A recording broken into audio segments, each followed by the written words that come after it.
Hola queridos hermanos, Dios les bendiga, un saludo tremendo para cada uno de ustedes. Nuevamente nos juntamos en un nuevo video estudiando el libro de Apocalipsis. La vez pasada hicimos una introducción con los tres primeros versículos.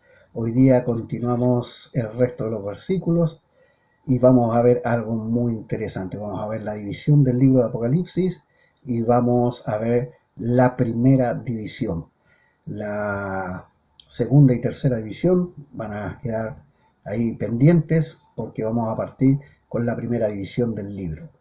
Eso es bueno, así que estamos contentos y deseosos de partir, queridos hermanos, con toda esta enseñanza. Espero que usted esté estudiando y esté viendo los videos, ojalá más de una vez, para ir familiarizándose. Otra cosa que también vamos a hacer una vez que veamos todo el PowerPoint que tenemos preparado es repasar el cuadro donde tenemos la línea de tiempo y los eventos futuros. Lo vamos a repasar de una manera muy especial para que usted lo vaya aprendiendo, porque esa será la prueba que usted tendrá que hacer. O sea, hoja en blanco, empezar a llenar y poner ahí todos los eventos que han de venir con los que ya han sucedido. O sea, llenar el cuadro completo. Bueno, todos los videos siempre he estado mostrando un poquito de ese cuadro, así que no va a ser un problema para usted y en este video también lo vamos a agregar. Bien, pues queridos hermanos, comencemos a estudiar la palabra del Señor como corresponde. Bueno, hermanos, tenemos el libro de Apocalipsis, ya vimos los tres primeros versículos, esta vez vamos a ver la división del libro. Para eso vamos a ir a Apocalipsis 1:19. Ahí tenemos la división del libro y dice así el versículo: escribe las cosas que has visto y las cosas que son y las cosas que han de ser después de estas. Importante porque aquí tenemos un mandato de parte del Señor al apóstol Juan a que escriba todas las cosas que ha visto, las que son y las que serán después de estas. Ahí las vamos a destacar: las que has visto, las que son y las que han de ser después de esta. Esa es la división del libro. Pero para que lo entienda mejor, veamos un pequeño diagrama que tenemos acá.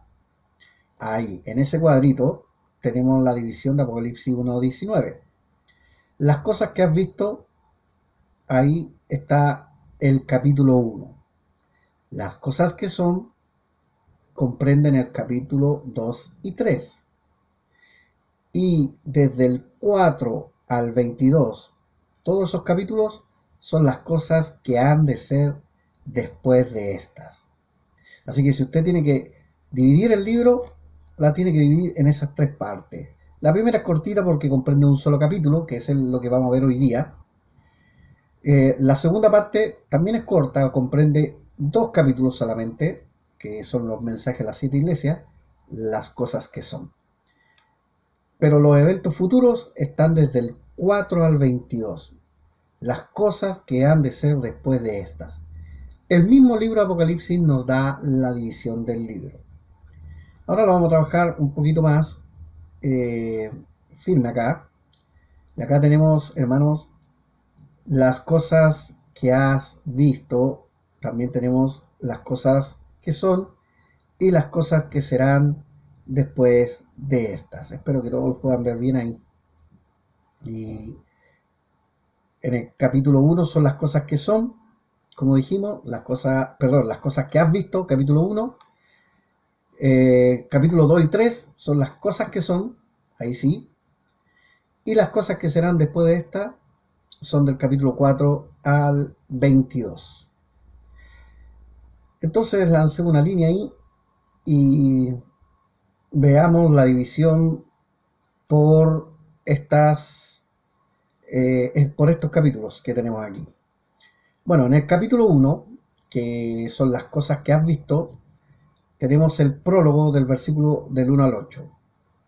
Luego tenemos la visión de Cristo glorificado del versículo del 9 al 18. Y tercero tenemos la comisión del apóstol a escribir, que comprende el versículo 19 y 20. ¿Por qué esto es importante? Porque cuando tú estés leyendo el libro, esta guía te va a servir mucho para ver qué estás leyendo, qué estás. Y todo esto son las cosas que has visto, o sea, lo que vio Juan y escribió. Ahora las cosas que son, las cosas que estaban sucediendo en ese minuto. Eh, Eso ocupa el capítulo 2 y 3, pero es súper sencillo la división, porque son los mensajes a las 7 iglesias. O sea, a Éfeso, Esmirna, Pérgamo, Tiatira, Sardis, Filadelfia, la Odisea. Ahí están todas las cosas que son. Ahora vamos a las cosas que serán después de estas. Qué importante es dividir todo el libro, porque cada vez que tú leas vas a saber ahora las cosas futuras. Si lees desde el 4 al 22, son las cosas que no han sucedido. Lo primero es la adoración en el cielo. Eso comprende el capítulo 4 y el capítulo 5. Lo segundo es la gran tribulación, y eso se relata del capítulo 6 al capítulo 18. Qué importante es esto, qué importante es destacar. Mire, déjeme contarle una anécdota. Recordarán muchos ese triste episodio del 2001, 11 de septiembre, y la caída de las famosas Torres Gemelas. Bueno, sabe, un poco triste, querido hermano, todo lo que sucedió, terrible, obviamente, qué maldad más grande hay ahí. Pero, sabe, hubieron muchas personas en esa época que se acercaron a mí y me dijeron, mire, esto estaba escrito en la Biblia.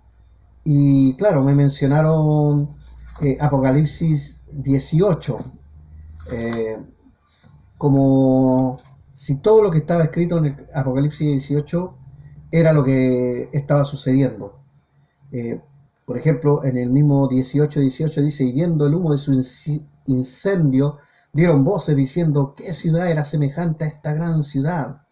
Y echaron polvo sobre sus cabezas y dieron voces llorando y lamentando y diciendo, ay, ay de la gran ciudad en la cual todos los que tenían naves en el mar se habían enriquecido de sus riquezas, pues en una hora ha sido desolada.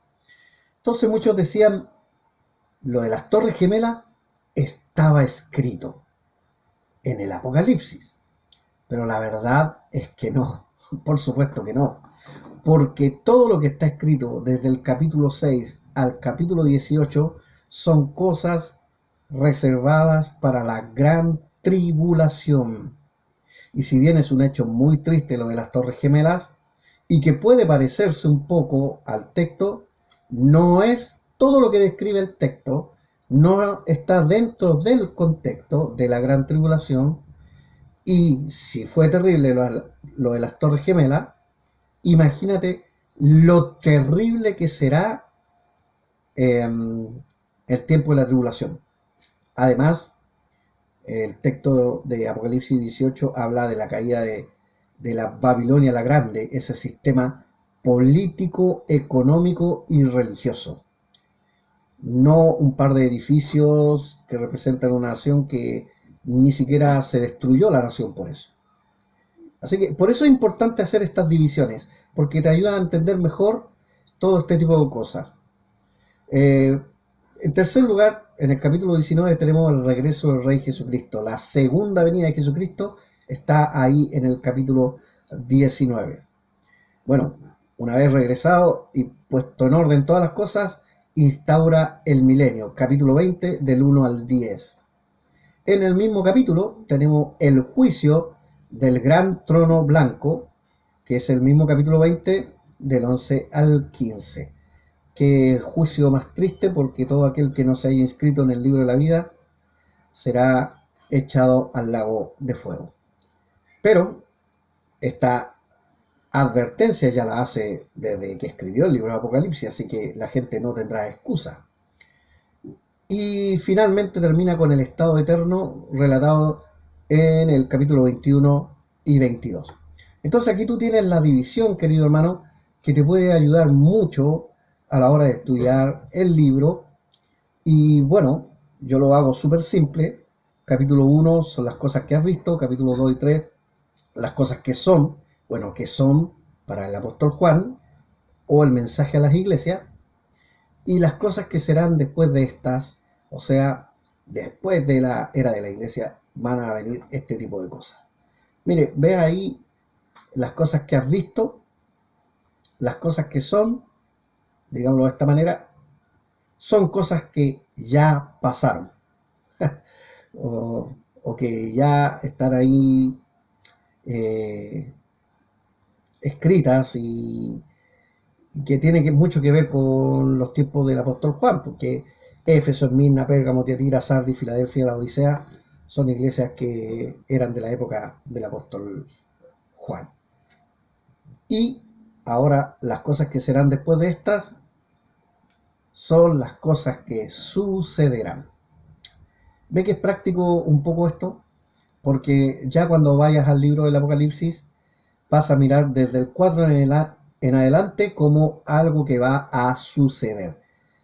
Bien, pues espero que quede claro eso y pasemos ahora a estudiar por versículos lo que nos queda. Ya vimos el versículo del 1 al 3 en la sesión pasada, ahora voy a leer desde el 4 en adelante y ahí vamos a ir rescatando algunas cositas, espero que vayamos todos aprendiendo ahí. Dice el versículo 4, Juan a las 7 iglesias que están en Asia, gracia y paz a vosotros, del que es y que era y que ha de venir, y de los 7 espíritus que están delante de su trono. Bueno, vamos a destacar ahí de los 7 espíritus que están delante de su trono, porque probablemente muchos se pregunten a qué se refiere eso. Bueno, veamos un poquito lo que tenemos. Es una clara referencia, queridos hermanos, al Espíritu Santo. Una clara referencia. En Isaías 11, del 1 al 3, menciona 7 actividades del Espíritu Santo. Sabiduría, inteligencia, consejo, poder, conocimiento, temor y entendimiento. Así que por eso se divide en 7, pero es el Espíritu Santo. Pero va a quedar más claro ahora todavía. En Zacarías 4, del 1 al 14, el Espíritu Santo es representado por un candelabro, o como llaman los judíos, la menorá, o el menorá. Y es un candelabro que tiene 7 brazos que despiden 7 velas, 7 luces. Cada luz representaba un espíritu o representa la perfección del Espíritu Santo. Es el Espíritu de Dios, el Espíritu Santo de Dios, y usted lo puede contrastar ahí en Zacarías 4, 2, contrastando con el 6, o sea, viendo la respuesta de eso. Y esto fue un mandato de Dios en el libro de Éxodo 25, del 31 al 40, está el mandato de hacer este candelabro que era permanente en el tabernáculo, querido hermano. Entonces, cuando nosotros leemos de los 7 espíritus que están delante de su trono, claro, nosotros tal vez no lo entendemos, pero algo que va a ser repetitivo durante todo este curso es que Juan, el apóstol, utiliza figuras literarias que los hebreos podían entender muy bien. Por eso para ellos no era difícil entender esto, no era imposible desentrañar este tipo de cosas. Para nosotros es un poco más difícil porque no estamos acostumbrados a ello, pero esa es la idea. Sigamos con el versículo 5, dice, y de Jesucristo, el testigo fiel, el primogénito de los muertos y el soberano de los reyes de la tierra, al que nos amó y nos lavó de nuestros pecados con su sangre. Bueno, está claro que está hablando de nuestro Señor Jesucristo, no hay ninguna duda ahí, no hay mucho que escarbar.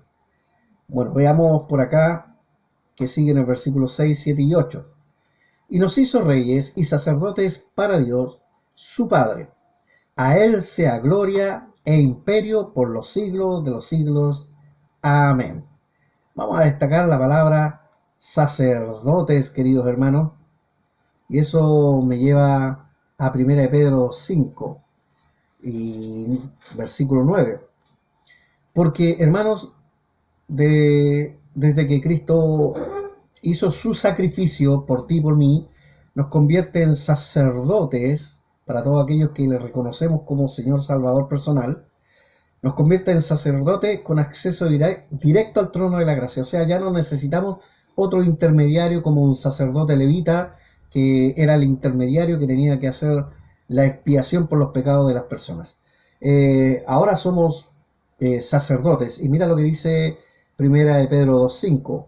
Vosotros también, como piedras vivas, sed edificados como casa espiritual y sacerdocio santo, para ofrecer sacrificios espirituales aceptables a Dios por medio de Jesucristo. También en el versículo 9 del mismo capítulo dice: mas vosotros sois linaje escogido, real sacerdocio, nación santa, pueblo adquirido por Dios. Entonces, es importante destacar lo que nos está diciendo acá. Nos hizo reyes y sacerdotes, hermano, algo precioso de nuestro Señor Jesucristo. Sacerdotes para Dios. Ahora tenemos acceso libre al trono de la gracia, querido hermano. Qué hermoso. Bueno, sigamos ahí en el versículo 7. He aquí que vienen con las nubes y todo ojo le verá, y los que le traspasaron, y todos los linajes de la tierra harán lamentación por él. Sí, amén. Bueno, hermano, acá tenemos un versículo que se refiere a la segunda venida de Cristo, que es el tema central del libro. Ese es el tema central de todo este libro. La segunda venida de nuestro Señor, la tribulación o el gran día de juicio del Señor. Este mundo está bajo juicio. Y lo que tengo destacado con amarillo dice: aquí viene con las nubes y todo ojo le verá, y lo que le traspasaron. Bueno, hermano, eso es una referencia a Daniel 7:13 y a Zacarías 12:10 al 12. Usted lo puede chequear después, no lo vamos a leer ahora, pero usted lo puede chequear porque, como dije, siempre Juan utiliza conceptos que eran muy comunes para ellos y que Daniel ya había utilizado. Zacarías también. La frase viene con las nubes, todo ojo le verá, y los que le traspasaron, son las mismas frases que usan los profetas ahí en el Antiguo Testamento. Entonces ellos entendían muy bien a qué se refiere. Y en especial a los que le traspasaron se refieren a todos aquellos que rechazaron a Cristo, o sea, la nación de Israel. Como dice Juan mismo en el Evangelio de Juan 1:11, a los suyos vino, pero los suyos no le recibieron. Bueno, todos esos van a tener que sufrir las consecuencias de haber rechazado a nuestro Señor Jesucristo. Y así va a suceder, pues tiempo de juicio y de trato con ellos también. Bueno, en el versículo 8 dice: yo soy el alfa y el omega, el principio y el fin, dice el Señor, el que es y que era y que ha de venir, el Todopoderoso. No hay problema en entender que todo eso es una referencia a nuestro Señor Jesucristo, ¿cierto? Qué bueno, muy bien. Avanzamos entonces al versículo 9, 10 y 11.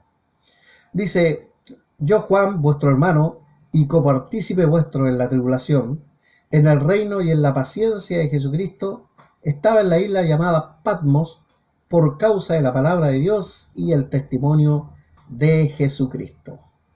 Bueno, hermanos, sabemos que el apóstol Juan estaba en el exilio en una isla llamada Patmos, y es ahí donde recibe esta tremenda revelación de manera milagrosa por parte de nuestro Señor, para mostrarnos no solamente a Juan, sino a toda la iglesia, como ya dije en el video anterior, las cosas que han de suceder. Qué lindo nuestro Señor, hermanos, ver cómo Él nos previene a todos nosotros. Versículo 10. Yo estaba en el Espíritu en el día del Señor, y oí detrás de mí una gran voz como de trompeta. Bueno, hermano, destaco primero Espíritu en el día del Señor. Hay dos ideas de esto.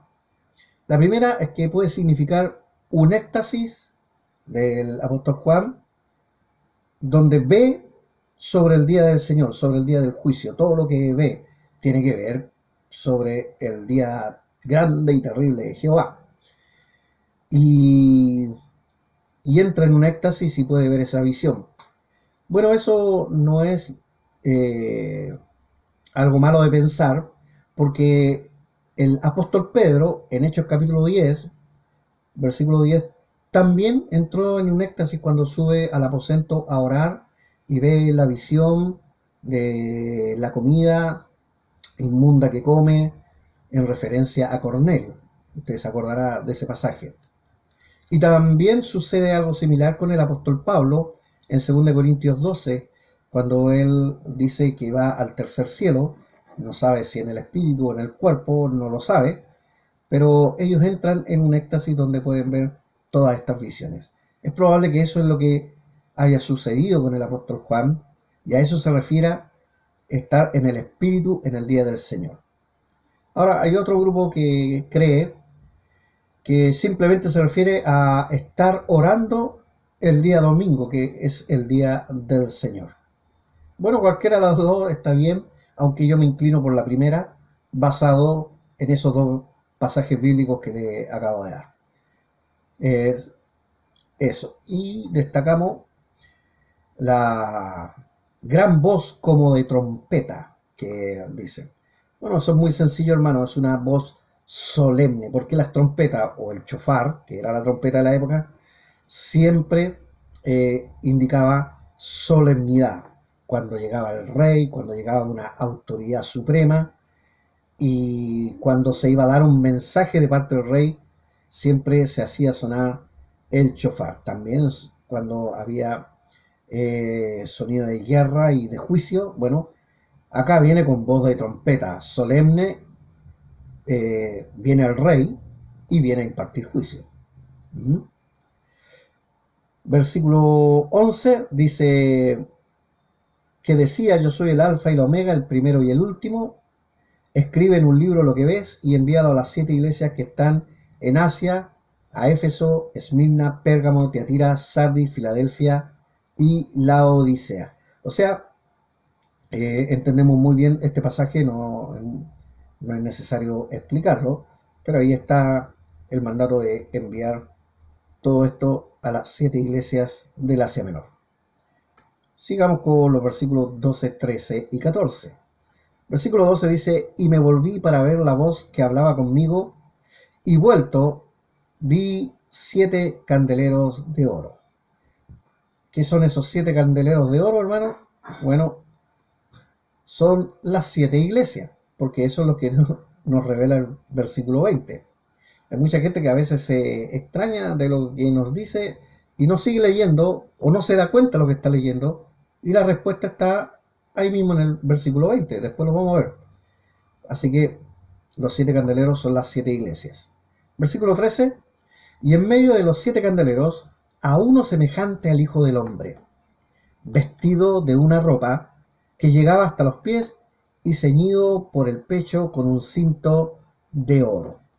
Ahí vamos a destacar esa vestimenta, querido hermano, luego la voy a mostrar en una imagen, pero es una clara referencia a la vestimenta como sacerdote y juez. Bueno, así viene nuestro Señor Jesucristo como sacerdote y juez, y así va a estar, y así se presenta delante del apóstol Juan, todo glorificado, obviamente.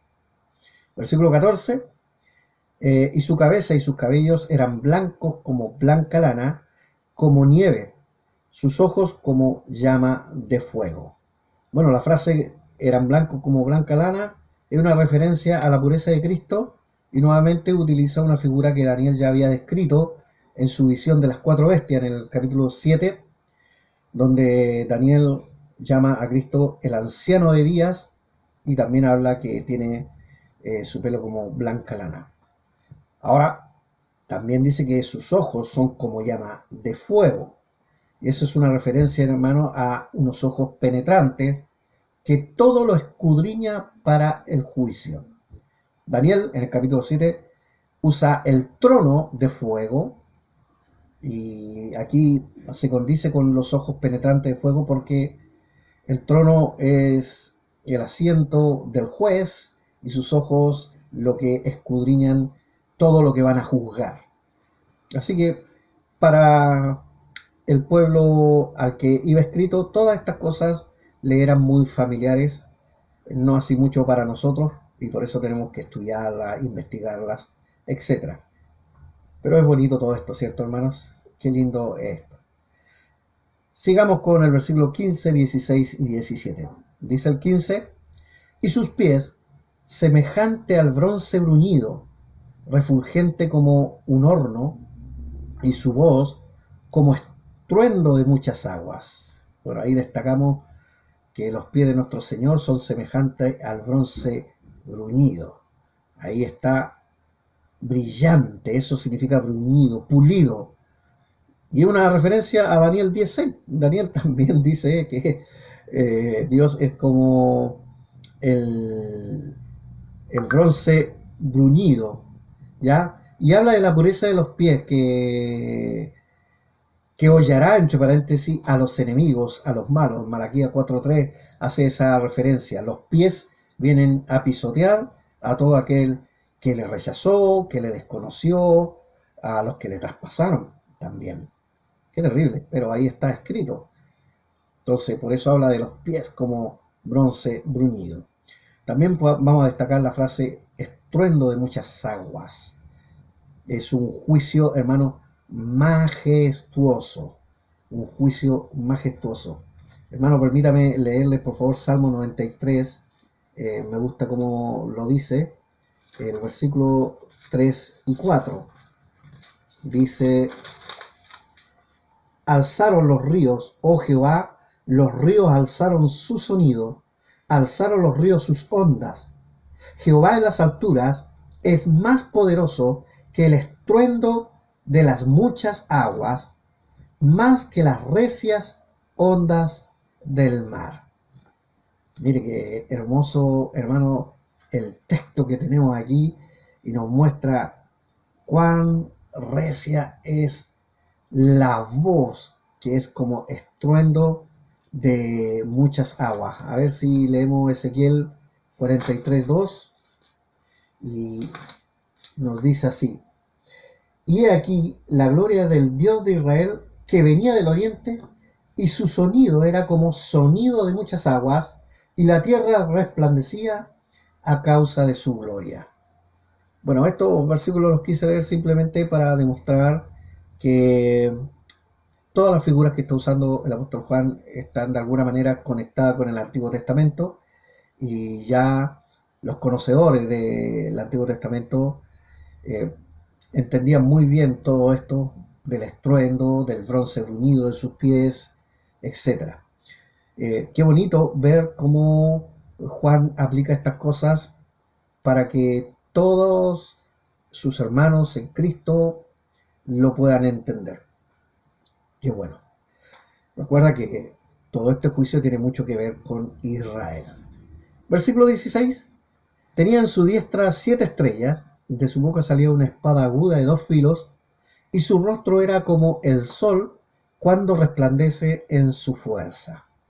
Bueno, vamos a destacar ahí las 7 estrellas, que son los ángeles o los siervos de las iglesias, porque eso es lo que dice el versículo 20. O sea, el mismo versículo 20 nos da esa respuesta.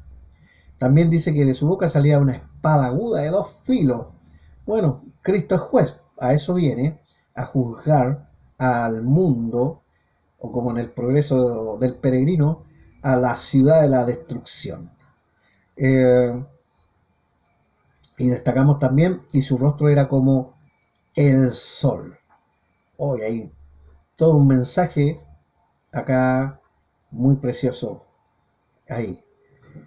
Pero está hablando de Cristo glorificado, un Cristo totalmente glorificado, hermanos. Recuerde que el apóstol Pablo se encuentra con una luz como el sol, dice el pasaje. Qué tremendo. ¿Será también lo que habrá visto el apóstol Juan en la transfiguración de nuestro Señor? Toda esa luminosidad o esa chequiná propia de la gloria de Dios. Estoy seguro que sí. Es Cristo glorificado. Bien. Versículo 17. Cuando le vi, caí como muerto a sus pies. Y él puso su diestra sobre mí, diciéndome, no temas, yo soy el primero y el último.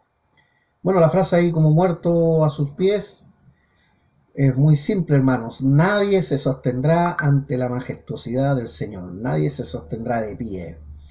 Daniel, en el capítulo 10, en su visión ahí en el río Heidekel, también cae a los pies del Señor, tal cual Juan, tal cual.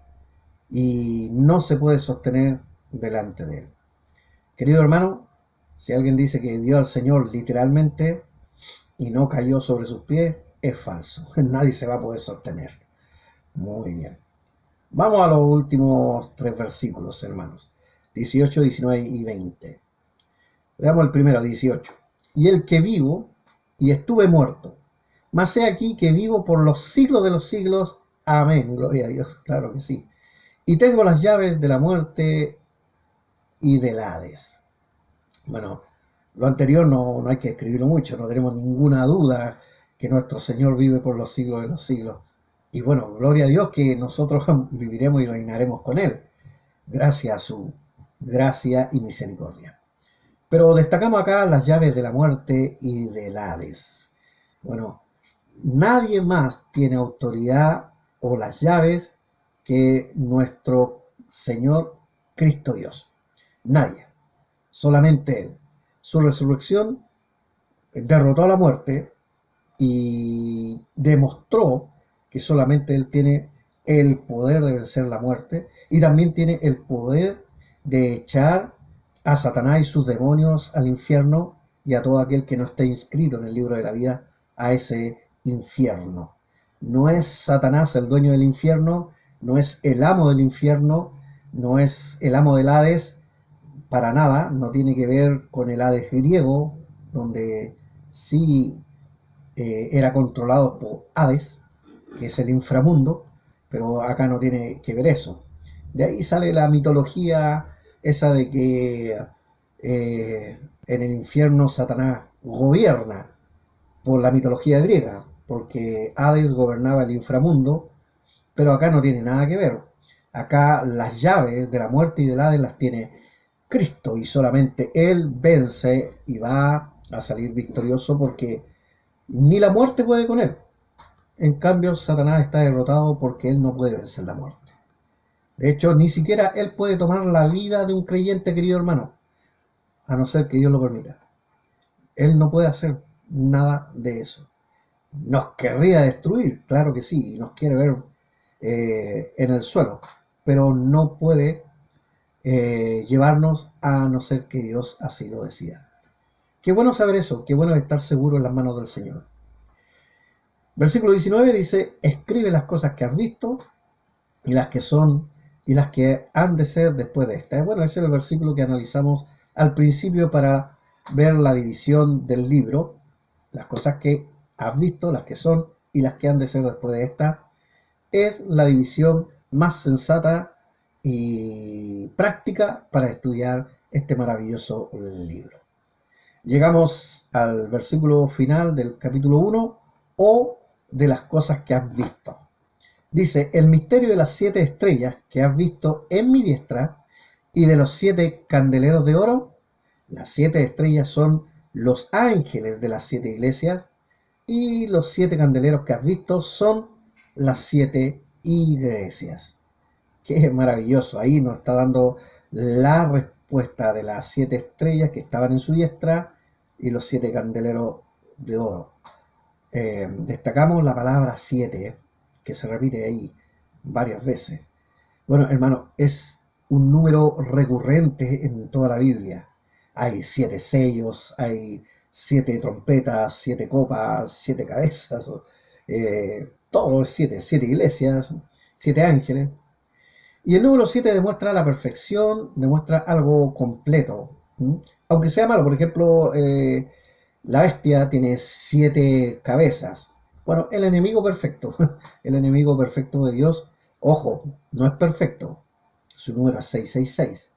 Simplemente me refiero a que es el enemigo número 1, digamos, del Señor, pero que no le llega ni a los talones de nuestro Señor, porque Él es el número 7. De hecho, el 666 demuestra que Satanás quiere ser el 7, pero no le alcanza, no llega a ser a 7 con su trinidad satánica y con todo su poder que tiene, y el Señor sí.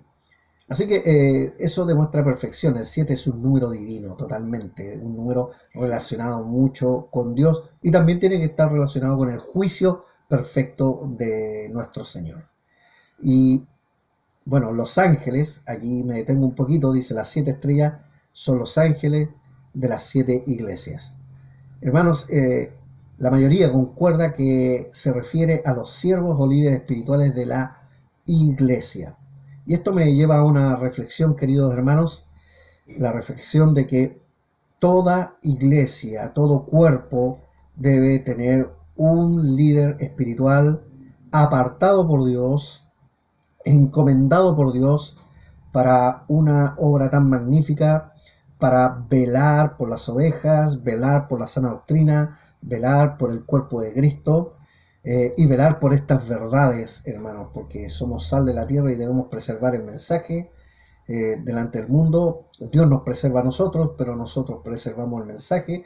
Él nos manda de ir y predicar el Evangelio a toda criatura, bautizándolo en el nombre del Padre, del Hijo y del Espíritu Santo, y eso se necesita un siervo para hacer un siervo con la autoridad de Dios, enseñándole a que guarden todas las cosas. Se necesita un siervo que apacente la grey de Dios con ánimo pronto, como dice el apóstol Pedro en el capítulo 5. Maravilloso entonces, hermano, orar por estos ángeles, maravilloso también saber que tenemos un siervo que nos puede enseñar. Por eso no creo en las iglesias que no tienen pastor, querido hermano, porque no deben estar al arbitrio de personas que no han sido separadas por Dios para esta comisión de guiar, de nada más que de guiar a la grey de Dios. Oren por los siervos suyos, queridos hermanos, oren por los siervos que le guían, oren como dice Hebreos 7, maravilloso versículo, lo voy a leer porque me viene perfecto. En el capítulo 13, versículo 7 dice: acordaos de vuestros pastores que os hablaron la palabra de Dios, considerad cuál haya sido el resultado de su conducta e imitad su fe. Por eso los ángeles de las 7 iglesias, recuerden que la palabra ángel significa mensajero, ahí están los mensajeros que hablan la palabra de Dios. En el versículo 17 del mismo capítulo de Hebreos dice: obedecer a vuestros pastores y sujetaos a ellos, porque ellos velan por vuestras almas, como quienes han de dar cuenta, para que lo hagan con alegría y no quejándose, porque esto no os es provechoso. Así que yo agradezco como siervo del Señor para todos aquellos que están orando por mí, y bueno, les agradezco su amor, su cariño. Quería decir esas palabras basado en el mismo contexto que tenemos acá, porque ojalá no existiera ninguna iglesia sin un siervo. Muy bien, pues vamos a la imagen de lo que probablemente el apóstol Juan vio. Ninguna imagen puede reflejar eso, pero aquí yo tengo una ilustración más o menos que nos muestra eso, a nuestro Señor Jesucristo en medio de los candeleros. Ahí vemos los candeleros que son las iglesias. Vemos que en su diestra tiene 7 estrellas.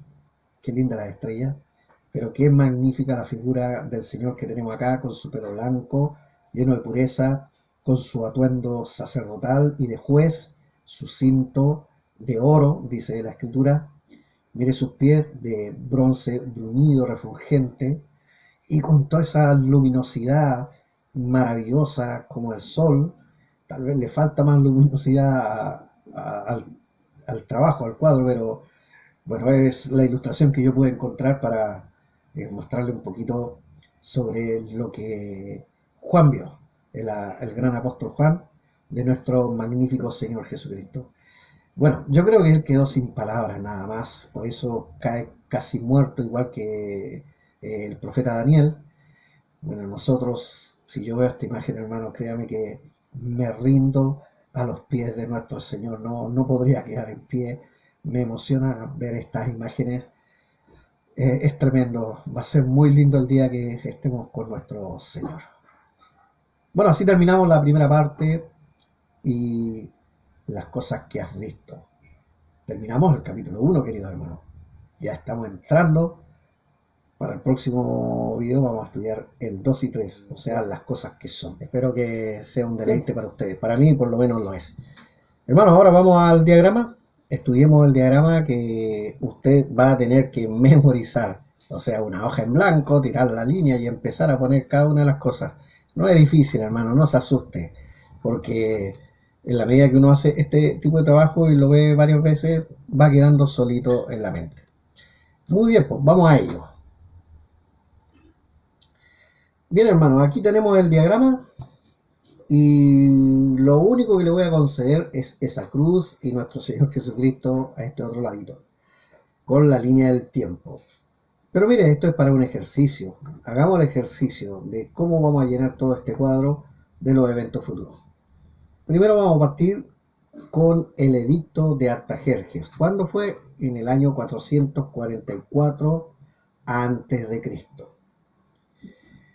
Se cumple todo en el año 33 después de Cristo, o sea, en la crucifixión de nuestro Señor y Salvador, que se cumple ahí las 69 semanas de Daniel o los 483 años. Años judíos, recuerden que eso es lo que significa. O 476 años nuestros griegos. Muy bien, ahí tenemos eso y ahí está Cristo y desde ahí el comienzo de la iglesia o la era de la iglesia, la edad de la iglesia, o como dice Romanos 11:25, la plenitud de los gentiles. Hay un versículo ahí que nos dice: no quiero, hermanos, que ignoréis este misterio, para que no seáis arrogantes en cuanto a vosotros mismos, que ha acontecido a Israel endurecimiento en parte, hasta que haya entrado la plenitud de los gentiles, y luego todo Israel será salvo, como está escrito: vendrá de Sion el libertador, que apartará de Jacob la impiedad. Así que esa es la edad de la iglesia, que es la edad en la que estamos nosotros ahora, pero casi al final. ¿Qué estamos esperando entonces nosotros? El rapto, claramente. Y yo creo que eso está por suceder. El Señor tiene sus tiempos, obviamente, pero las señales cada vez nos muestran que el tiempo está más cerca de Cristo venir a buscar su iglesia. Eso no tiene nada que ver con la segunda venida, tiene que ver solamente con la iglesia, porque la iglesia no está puesta para ira y nos va a llevar el Señor. Nos va a llevar al cielo. ¿Y qué va a suceder en el cielo? Lo primero que va a suceder, habrá un tribunal de Cristo, un tribunal para recompensas, un tribunal maravilloso ahí donde vamos a estar delante de Dios. Y nos va a mostrar quiénes éramos y quiénes somos ahora, totalmente glorificados. Y luego de eso, obviamente, la anhelada boda del Cordero, porque la iglesia es la novia de nuestro Señor Jesucristo, el Mesías prometido. Eso va a suceder en el cielo, mientras en la tierra se está viviendo la semana 70 de Daniel, o los llamados 7 años de tribulación. Claro, porque allá en la letra azul solamente se habían cumplido 69 semanas o 483 años. De ahí que sacamos los 7 años. Una vez al finalizar todo eso, viene nuestro Señor Jesucristo en su segunda venida. Y ahí está la segunda venida de nuestro Salvador para instaurar el milenio o el reinado milenial, un reinado de paz, donde Satanás y sus demonios serán atados por 1000 años, aunque será desatado al final y va a quedar una grande más o menos ahí, pero nada que Dios no tenga bajo su control y bajo sus designios. Esta es la llamada dispensación número 7 o la última de las 7 dispensaciones. Y al final de todo eso, bueno, viene cielos nuevos y tierra nueva. ¿Se da cuenta? Mire el cuadro y ahí usted vaya haciéndolo de a poquito, pase varias veces esta parte y lo va a poder resolver todo. Mire, vamos atrás nuevamente Y rápidamente, de Edicto Artajerje, 444, a nuestro Señor Jesucristo, el año 33 después de Cristo, se cumple la semana 69 de Daniel, donde comienza la iglesia o la edad de la iglesia o la plenitud de los gentiles, también llamado ahí, como vimos en Romanos 11:25. Y la iglesia está esperando nada más el rapto. Una vez raptada la iglesia o trasladada a la iglesia, viene un tribunal de Cristo en el cielo y finalmente las bodas del Cordero, algo maravilloso y precioso.